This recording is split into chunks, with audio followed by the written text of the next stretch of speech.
हम बात कर तो हम बात कर रहे थे हाइड्रोलाइसिस प्रोसेस की, कि हाइड्रोलाइसिस क्या होती है बेसिकली। और उसके लिए मैं आपको एग्जांपल दी थी कि जब हम लोगों ने क्या किया, हम लोगों ने सॉल्ट को मिक्स किया पानी में, तो हमारे पास क्या हुआ। अब फिलहाल हम लोग सिर्फ ये वाला टॉपिक कंप्लीट करेंगे, उसके बाद हम अपने लेक्चर को क्लोज करेंगे।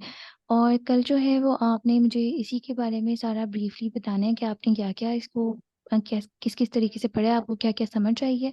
ठीक है। और इसके अलावा ये कि आपने इसको तो पढ़ना है, इसके अलावा मैंने जितना पढ़ा है ना, मैंने आपसे इसका टेस्ट भी लेना है। ठीक है। तो वो चाहे आपके पास चैप्टर वाइज पास्ट पेपर्स पढ़े हुए हैं तो आप उसको गो थ्रू कर लें, या आपके पीछे जो उनसे क्वेश्चन दिए होते हैं आप उसको उस वहां से पढ़ लें। वो अब आपका है। ठीक है। वरना मेरा ये है कि मैं अपने से बनाकर भी आपसे क्वेश्चंस पूछ सकती हूँ। सही आपकी आवाज़ बड़ी दूर से आ रही है, थोड़ा एक्टिव होके बैठे। सही। जी जी। अच्छा। तो अब मैं आपको बता रही थी कि जब हम लोगों ने पानी में सॉल्ट को मिक्स किया, तो हम पहले क्या हुआ कि हाइड्रो जो वाटर था उसके वो आयंस में ब्रेक हो गया, और हमारे पास कौन कौन से आयंस बन गए, H पॉजिटिव और OH नेगेटिव। ठीक है। सही है। ठीक। ये हमारे पास दो आयंस बन गए, ठीक है। और ये हमारे पास एक सोल्यूशन बन गया। ठीक है। और उसको हम लोगों ने बोल दिया प्योर वाटर।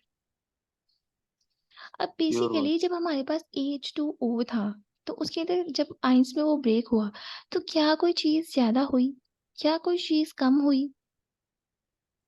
जितना हाइड्रोजन था उतना ही रहा ना, और सही जितना रहा। ऑक्सीजन था वो भी उतना ही रहा। एच पॉजिटिव और जी जी। OH नेगेटिव में सारा कुछ उतना ही रहा, ना कुछ ज्यादा हुआ ना कुछ कम हुआ। सही। उसके अंदर कोई डिस्टरबेंस नहीं आई, वो जी। इक्वल क्वांटिटी में रहा।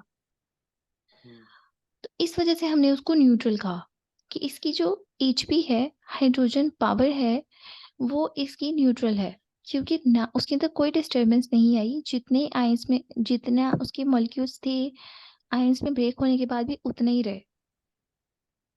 सही। ठीक है। वो इक्वल क्वांटिटी रही, उसके अंदर कोई डिस्टरबेंस नहीं आई। इसकी वजह से हमने उसको बोल दिया कि इसकी पीएच जो थी, इसकी जो पावर ऑफ हाइड्रोजन थी, वो न्यूट्रल रही। ठीक है। लेकिन हर दफा तो ऐसे नहीं होता, हर सॉल्ट तो सोडियम क्लोराइड नहीं होता, कुछ डिफरेंट सही सॉल्ट्स है। भी होते हैं। जी जी। अब यहाँ पे आपको एक काफी बड़ी सारी एग्जांपल नजर आ रही है यहाँ पे, सोडियम क्लोराइड। रिएक्शंस देख के नॉर्मली स्टूडेंट्स डर जाते हैं। ये देखिए यहाँ पे AlC3 है, एल्यूमिनियम क्लोराइड। अब भी कुछ टाइम के लिए आप ये वाला जो 3 है इसको इग्नोर कर दें।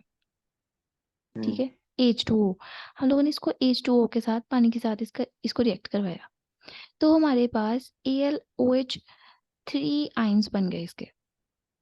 हमने इसको आयंस में ब्रेक किया तो ये हमारे पास OH के 3 आयंस बन गए। ये यहाँ आपको लिखा हुआ नजर आ रहा है 3। सही। अब हम लोगों के पास हाइड्रोजन पॉजिटिव के भी 3 आयंस बन गए। ठीक है। और साथ में Cl नेगेटिव। अब बेसिकली हम लोगों ने इसको बैलेंस करने के लिए, ये जो हमारे पास AlOH3 आया है, इसको बैलेंस करने के लिए यहाँ पे 3 लिखा। और सही है। उसके बाद इस पूरी इक्वेशन को बैलेंस करने के लिए इस HCl के साथ यहाँ पे हम लोगों ने 3 लिखा। तो इसके सही। अंदर क्या हुआ, जब हम लोगों ने एल्यूमिनियम क्लोराइड को रिएक्ट करवाया ना, उसके साथ रिएक्ट करवाने की वजह से हमारे पास डिस्टरबेंस क्रिएट हुई। हमारे पास जो हमारे OH वाले आयंस थे वो ज्यादा हो गए। ठीक है। और उनके सही। ज्यादा होने की वजह से हमें इस इक्वेशन को बैलेंस करना पड़ा, सही। और इसकी वजह से इसकी पीएच जो थी वो ज्यादा हो गई, क्योंकि हाइड्रोजन आयन से ज्यादा हो गए। ये देखिए आप, सही। 3 हाइड्रोजन पॉजिटिव। जब हाइड्रोजन आयंस हमारे पास ज्यादा हो गए, तो उसकी पावर ऑफ हाइड्रोजन भी ज्यादा हो गई। हाँ, पावर ऑफ हाइड्रोजन, जी बिल्कुल और ऐसे ही। और फिर जब पीएच ज्यादा हो गई, तो वो एसिडिक फॉर्म में चला गया। जी। हाँ, एसिडिक। है ना। एसिडिक फॉर्म में चला। अब इसी तरह अगली एग्जांपल देखते हैं। CuSO4। हाँ, CuSO4 की एग्जांपल देखते हैं। कॉपर सल्फेट कॉपर सल्फेट को जब हम लोगों ने वाटर के साथ रिएक्ट करवाया तो क्या हुआ? सी वो ब्रेक हो गया कॉपर। क्या हो गया? कॉपर सल्फेट ब्रेक हुआ और उस H2O के साथ रिएक्ट किया। हाँ, उसने H2O के साथ रिएक्ट किया। यहाँ पे रिएक्शन थोड़ा गलत लिखा हुआ है, मैं आपको करेक्ट करके भेज सही दूंगी। है, गलत? ठीक है, सही है। ये रिएक्शन यहाँ से थोड़ा सा मिस्टेक है इसकी।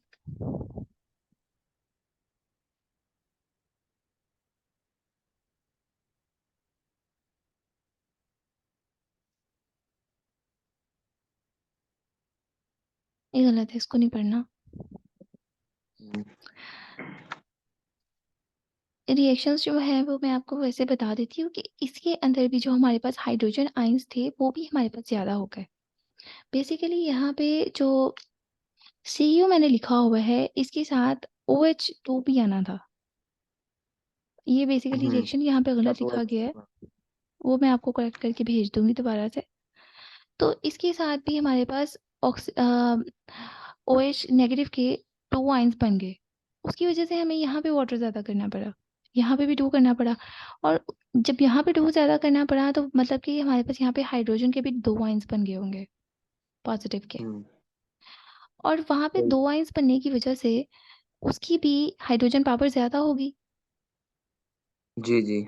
तो जब हाइड्रोजन पावर ज़्यादा होगी, HP ज़्यादा होगी, मतलब वो भी एसिडिक हो गया। हम्म, अब जो नीचे वाला रिएक्शन है, sodium salt of acidic acid, उसके अंदर क्या हुआ?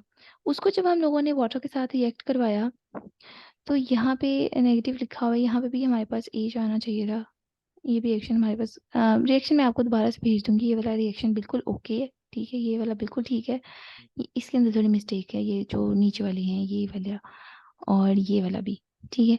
ये तीनों रिएक्शन मैं आपको दोबारा से भेज दूंगी। तो क्या हुआ? ठीक है। अब जो नीचे वाले थे उसके अंदर हमारे पास हाइड्रोजन में डिफरेंस आएगा, लेकिन उसके अंदर इस तरह रहेगा कि वो बैलेंस रहेगा, इक्वल रहेगा। उसके अंदर हम्म, हमें इसको बैलेंस करने की इस इक्वेशन को जरूरत नहीं है। लेकिन सही। है ये भी सॉल्ट ही नीचे वाले, लेकिन हम्म, ये इसकी पीएच जो है वो कम है। ये स्ट्रॉन्ग एसिड्स नहीं है। और जो हाँ, स्ट्रॉन्ग वीक एसिड। एसिड्स नहीं होते वो बहुत गुड बेसिस होती हैं, ठीक है। हम्म, जो स्ट्रॉन्ग एसिड्स नहीं होते वो बहुत गुड बेसिस होती हैं। एसिड और बेस का क्या पता होती है है? ना आपको? Base, base. एसिड और बेस। हाँ, ये पढ़ा है ना आपने? जी जी। हाँ, तो जो स्ट्रॉन्ग एसिड्स नहीं होते वो बहुत अच्छी बेस होती है। तो ये पहले वाले जो 2 रिएक्शन थे ये एसिडिक इन नेचर थे, और ये जो दूसरे वाले 2 रिएक्शन थे ये बेसिक इन नेचर थे। रिएक्शंस आपको मैं दोबारा भेज दूंगी। सही। अब बेसिकली हाइड्रोलाइसिस क्या होती है? Hydrolysis is a chemical process where a substance react with water breaking down into components. Hydrolysis में बेसिकली ब्रेक डाउन हो रहा होता है। जो हमारे पास सब्सटेंसेस होते हैं उसको वाटर के साथ रिएक्ट करवा देते हैं हम, और उसके कंपोनेंट्स ब्रेक हो जाते हैं, और इस प्रोसेस को बोलते हैं हाइड्रोलाइसिस। जैसे आपको इस एग्जांपल में था कि हम लोगों ने एल्यूमिनियम क्लोराइड को वाटर के साथ रिएक्ट करवाया, और वाटर के साथ रिएक्ट करवाया आपने अभी फिलहाल के लिए ना, शुरू में जब आपने रिएक्शन करना है आपने इस चीज को इग्नोर कर देना है। ये आपने इग्नोर कर दिया 3 को। बेसिकली बैलेंस एक करने बैलेंस क्या, बैलेंस करने के लिए ना। हाँ, थ्री। इसको बैलेंस करने के लिए किया। और बैलेंस जब हमें करना पड़ा ना, तो वो क्यों करना पड़ा? क्योंकि उसके एक तो इस साइड पे 3 आ गया, उसके बाद फिर हम लोगों को उसकी हाइड्रोजन आयंस ज़्यादा करने पड़े, और हाइड्रोजन के ज़्यादा होने की वजह से ये इसकी हाइड्रोजन पावर ज़्यादा होगी, जिसकी वजह से ये एसिडिक हो गया। और हाइड्रो का मतलब भी पानी होता है, ठीक है। और हाइड्रोलाइसिस में हम किसी भी सॉल्ट को रिएक्ट करवा रहे होते हैं पानी के साथ, और जब उसके मॉलिक्यूल्स की ब्रेकडाउन होती है तो उसको हम बोलते हैं हाइड्रोलाइसिस। जी जी। समझ आ गई आपको? जी जी, आ गई। क्या समझ आई? हाइड्रोलाइसिस यानी किसी भी मॉलिक्यूल या किसी भी यानी एटम को वाटर के साथ जब रिएक्ट करते हैं। सॉल्ट को, हाँ, या सॉरी, किसी सॉल्ट भी को। सब्सटेंस तो को, जब किसी भी वाटर सॉल्ट के को। साथ रिएक्ट करेंगे वाटर के साथ रिएक्ट करें और उसको तोड़ के उस वाटर के साथ यानी रिएक्शन करें, तो उसको हम हाइड्रोलिसिस कहेंगे। हुँ, ठीक हो गया। ये है कि मैं आपके साथ ये पीडीएफ शेयर कर देती हूँ और उसके बाद जो है आप रिएक्शंस को भी अच्छे से गो थ्रू कर लीजिएगा। फिर जिसकी ना समझ आएगी तो आपने मुझे मैसेज कर देना है, मैं आपको बता दूँगी। ठीक हो गया? ठीक है। और अब फ़िलहाल टाइम काफ़ी ज़्यादा हो चुका है, तो आगे भी कॉन्सेप्ट्स थे लेकिन इसको हम बाद में गो थ्रू करेंगे, ठीक है? सही। वो इंशाल्लाह फिर हम लोग कल कर लेंगे। तो आज के लिए आपका इतना ही काम है हाइड्रोलाइसिस तक, ठीक है? तो आपने इसको बहुत अच्छे से तैयार करना है। कल आपने मुझे इसका टेस्ट देना है। सही। काम ज़्यादा तो नहीं है ना? कम ही है ना? नहीं, ठीक है। ठीक हो गया। चलिए ठीक है, मैं अब आपको ये सेंड कर देती हूँ, तो आप इसको गो थ्रू कर लीजिएगा। अच्छे से आपने इसकी तैयारी करनी है। तो मिलते हैं फिर अपने अगले नेक्स्ट लेक्चर में। तब तक के लिए अल्लाह हाफ़िज़। ओके।